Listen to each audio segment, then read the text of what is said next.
കോതമംഗലം രൂപതയുടെ കീഴിൽ പ്രവർത്തിക്കുന്ന ഉന്നത വിദ്യാഭ്യാസ സ്ഥാപനം Viswajyothi engineering college Vazhakulam. Silver ജൂബിലിയുടെ നിറവിൽ അക്കാദമിക് മികവിന്റെ 25 വർഷങ്ങൾ പിന്നിടുന്ന വിശ്വജ്യോതിയോടൊപ്പം നിങ്ങളുടെ ഭാവി സുരക്ഷിതമാക്കൂ.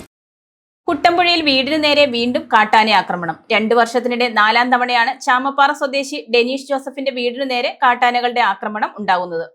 കുട്ടമ്പുഴ പഞ്ചായത്തിലെ മാമലക്കണ്ടത്ത് വീടിന് നേരെ വീണ്ടും കാട്ടാനയാക്രമണം. മാമലക്കണ്ടം ചാമപ്പാറ സ്വദേശി ഡെനീഷ് ജോസഫിന്റെ വീടിന് നേരെയാണ് ചൊവ്വാഴ്ച പുലർച്ചെ കാട്ടാനക്കൂട്ടത്തിന്റെ ആക്രമണമുണ്ടായത്. വീട്ടുമുറ്റത്തെത്തിയ കാട്ടാനക്കൂട്ടം വീടിനകത്തു കയറി കട്ടിൽ, അരി, പാത്രങ്ങൾ, കതകുകൾ, മറ്റ് വീട്ടുപകരണങ്ങൾ തുടങ്ങിയവ നശിപ്പിച്ചു.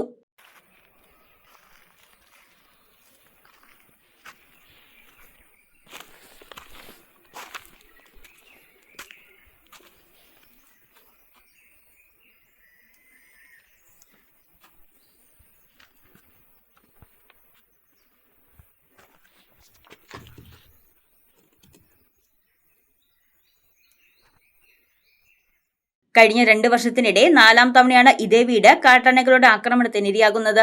ആക്രമണ സമയത്ത് കുടുംബാംഗങ്ങൾ മറ്റൊരിടത്തായതിനാൽ വലിയ അപകടം ഒഴിവായി. തുടർച്ചയായി കാട്ടാനയാക്രമണം ഉണ്ടായിട്ടും നഷ്ടപരിഹാരം ലഭിക്കാത്തതിനാൽ ഡെനീഷ് സമരത്തിന് തയ്യാറെടുക്കുകയാണ്. ന്യൂസ് ഡെസ്ക് മൂവരുവട ന്യൂസ്. എന്റെ കാഴ്ചയ്ക്ക് ചില ബുദ്ധിമുട്ടുകൾ അനുഭവപ്പെടാൻ തുടങ്ങിയത് ഈയിടെയാ. ആദ്യം ടെൻഷനായി. മകളാ പറഞ്ഞത് അഹല്യയിൽ പോകാൻ. അഹല്യയ്ക്ക് 30 വർഷത്തെ പാരമ്പര്യവും വിശ്വസ്തതയുമുണ്ട്. അഹല്യയിലെ വിദഗ്ധരായ ഡോക്ടർമാരുടെ ചികിത്സ കൊണ്ട് എനിക്ക് എന്റെ കാഴ്ചശക്തി പൂർണ്ണമായും തിരിച്ചു കിട്ടി. ഇപ്പൊ എനിക്ക് ഈസിയായി വായിക്കാം. നേത്ര സംരക്ഷണത്തിന് നമ്മുടെ Ahalya. Ahalya foundation eye hospital, കേരളത്തിൽ എല്ലായിടത്തും.